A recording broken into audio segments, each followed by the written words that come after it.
कैसे हैं सभी बच्चों। देखो, वीडियो स्टार्ट करने से मैं चाहूँगा कि प्लीज़ आप ज़रा सा वीडियो को ज़रा आराम से देखें। थोड़ा टाइम लगता है आप तक वीडियो पहुँचने में। इसको थोड़ा पेशेंटफुली देखें, आराम से देखें और अपने दोस्तों के साथ ज़रूर शेयर करें इसे अभी के अभी। ठीक है, ताकि उन्हें भी पता लगे कि आप भी कैसे पढ़ते हैं।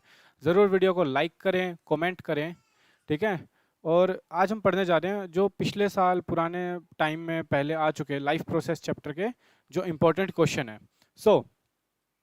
ये मेरी फेसबुक आईडी है और ये मेरा फेसबुक पेज है। आप दोनों ही जगह मेरे साथ जुड़ सकते हैं। मेरी वीडियो की हर एक नोटिफिकेशन आपको इन्हीं दोनों चैनल्स पर मिलेगी। तो हमारा सबसे पहला जो क्वेश्चन है वो क्या कहता है?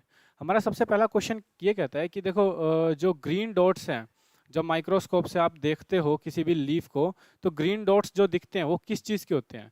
देखो, जो जब भी हम लीफ को ऑब्जर्व करते हैं ना, तो उसके अंदर जो ग्रीन डॉट्स होते हैं वो किसके होते हैं? क्लोरोप्लास्ट के होते हैं।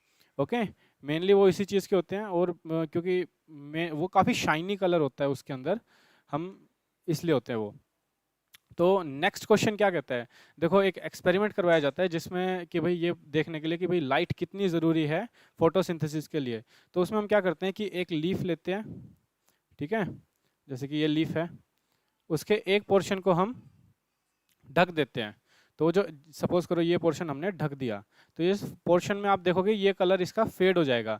और जब इसे हम आयोडीन सॉल्यूशन में डालेंगे तो इसके अंदर से क्या प्रोड्यूस, मतलब एक ब्लू कलर निकलेगा, मतलब ब्लू कलर की हो जाएगी अगर इसे हम आयोडीन में डालेंगे। ये वाला, इस पूरी पत्ती को, ये वाला जो पोर्शन है ये ब्लू नहीं होगा, सिर्फ ये वाला होगा। क्यों? इसके ऊपर लाइट लगी, लाइट लगने की वजह से क्या हुआ? फोटोसिंथेसिस हुई और जिसमें स्टार्च बना। तो जब भी हम स्टार्च को, इससे पता लगता है, स्टार्च को जब भी हम आयोडीन में डालते हैं तो ब्लू या ब्लैक कलर का एक सॉल्यूशन बनता है। ओके, तो यानी ये एरिया ब्लू और ब्लैक का होगा और ये वाला नहीं होगा। ओके, सो क्या बात यार, और भी बच्चे आए नहीं अब तक?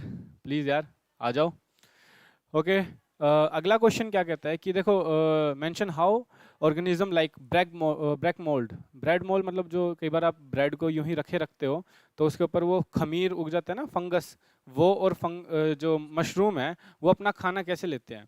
ये देखो, ये जो अपना खाना है ना, पहली बात ये आउटसाइड देयर बॉडी, मतलब अपनी बॉडी से बाहर लेते हैं और वहीं पे डाइजेस्ट करते हैं। हमने पढ़ा था ना न्यूट्रिशन के अंदर 3 टाइप के हमें एनिमल्स में देखने को मिलते हैं।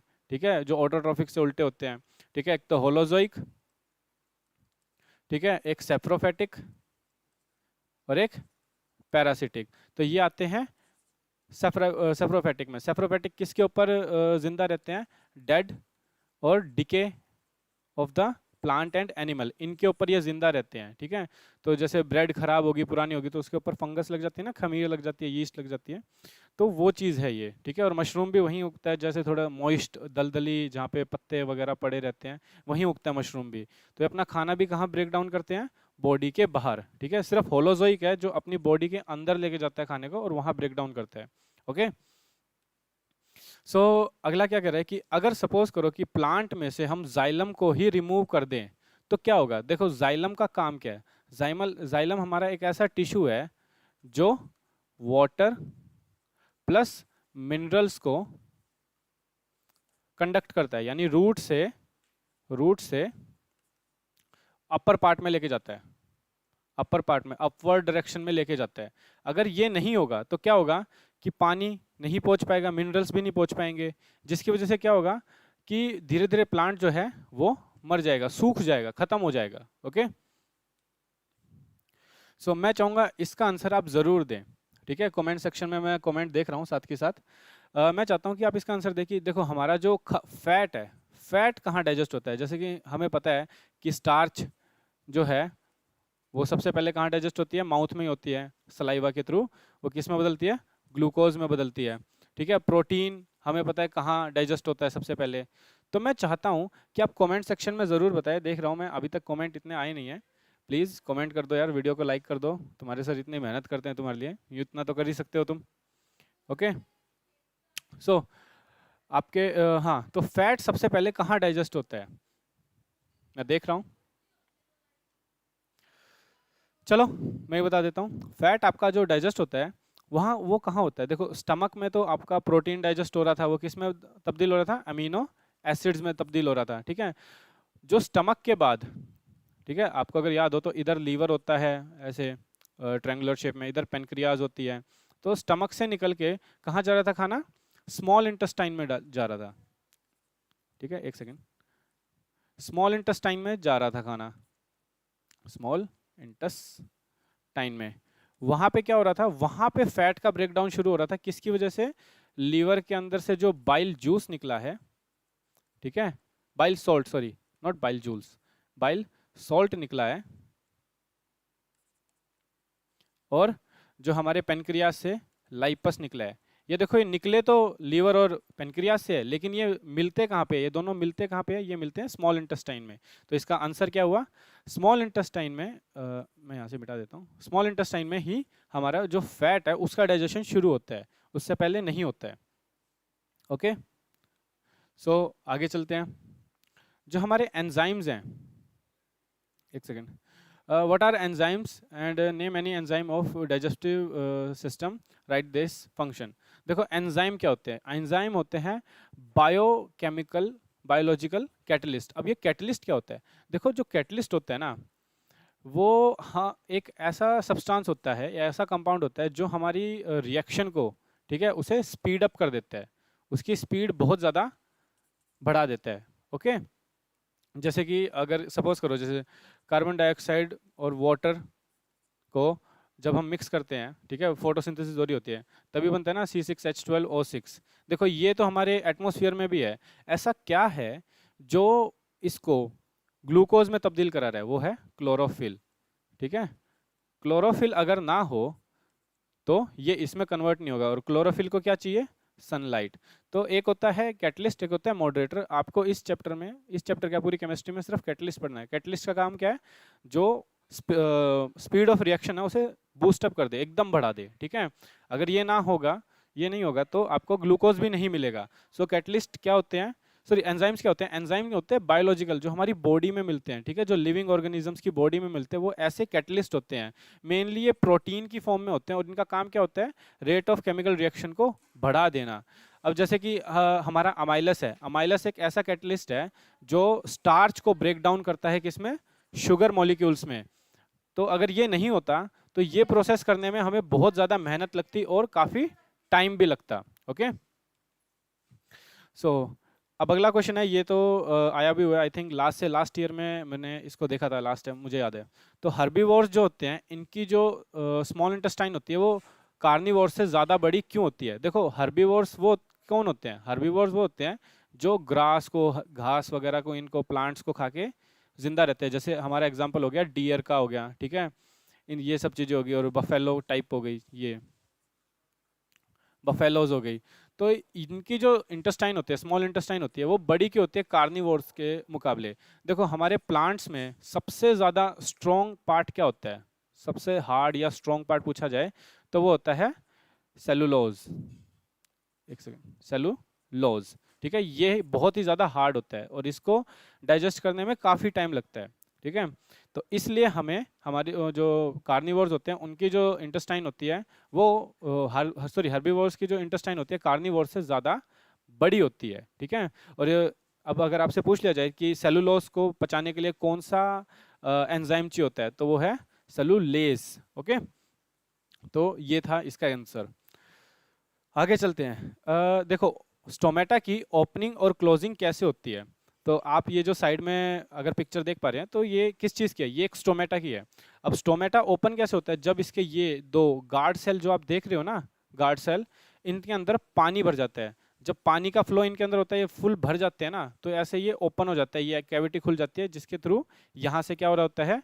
कार्बन डाइऑक्साइड का इनटेक होता है, ऑक्सीजन आउटटेक होती है, बाहर एक्सहेल होती है, और जो वाटर मॉलिक्यूल्स हैं वो भी यहीं से ही बाहर निकलते हैं वेपर्स की फॉर्म में। तो जब इसको ये सूख जाता है, सपोज करो इसमें से अब पानी खत्म हो जाए, तो क्या होगा? ये श्रिंक हो जाएगा, श्रिंक हो जाएगा तो ये बंद हो जाएगा। ओके, तो वाटर फ्लो होने की वजह से, किसके अंदर? गार्ड सेल के अंदर वाटर फ्लो होने की वजह से हमारा जो स्टोमेटा है वो ओपन होता है और क्लोज होता है। ओके, यार अब तक एक भी लाइक नहीं आया, कमेंट नहीं आया, ये क्या गलत बात है यार, ऐसे थोड़ी करते हैं। अपने दोस्तों के साथ शेयर कर दो यार। काफ़ी मेहनत लगती है आपके लिए चैप्टर्स वगैरह बनाने में।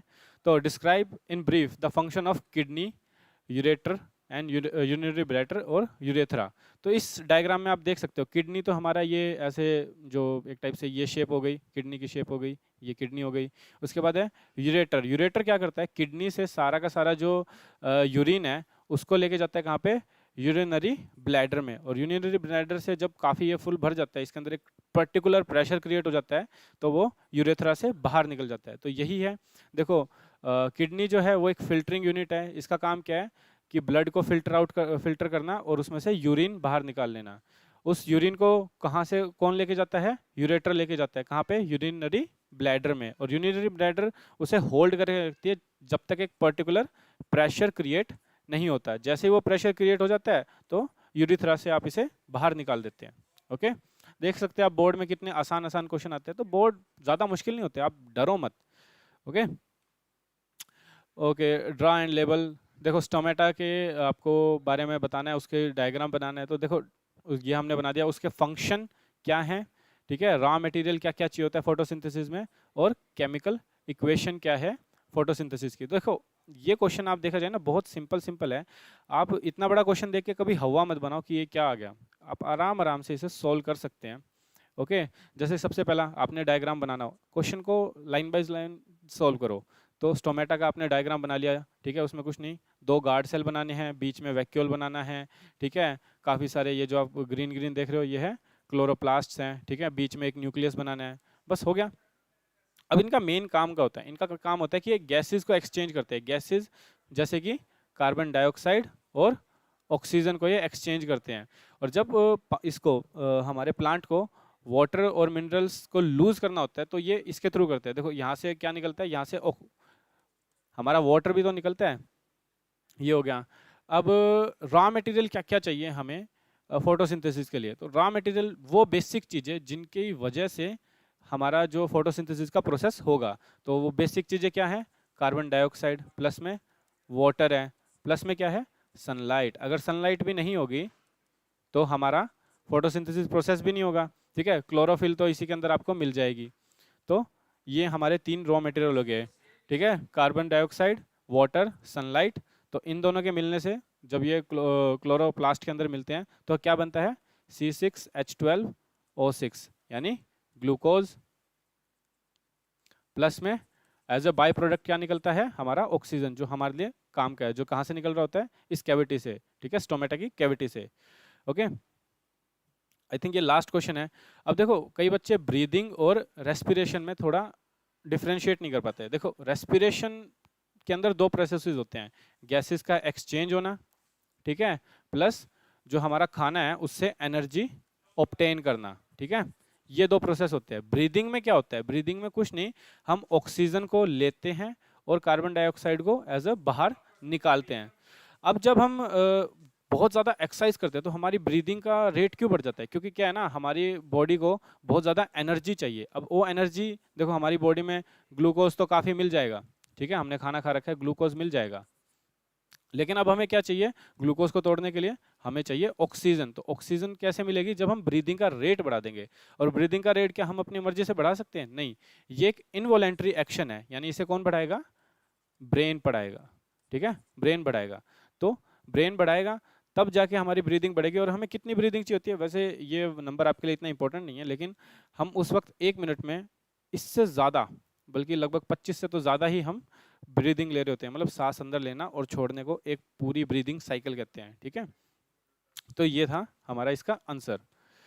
अब प्लीज़ और प्लीज़ अगर आपने ये वीडियो अब तक देखी है, आपको पता लगा है कितनी मेहनत करनी पड़ती है, तो प्लीज़ इस चैनल को ज़रूर सब्सक्राइब कीजिए, अपने दोस्तों से भी करवाइए, लाइक कीजिए, कमेंट कीजिए, और दोस्तों को बताइए यार सर काफ़ी अच्छे हैं, प्लीज़ उनके चैनल में भी जाके देखिए, वो आपके लिए कितनी मेहनत करते हैं। And thank you for the listening and God bless you all.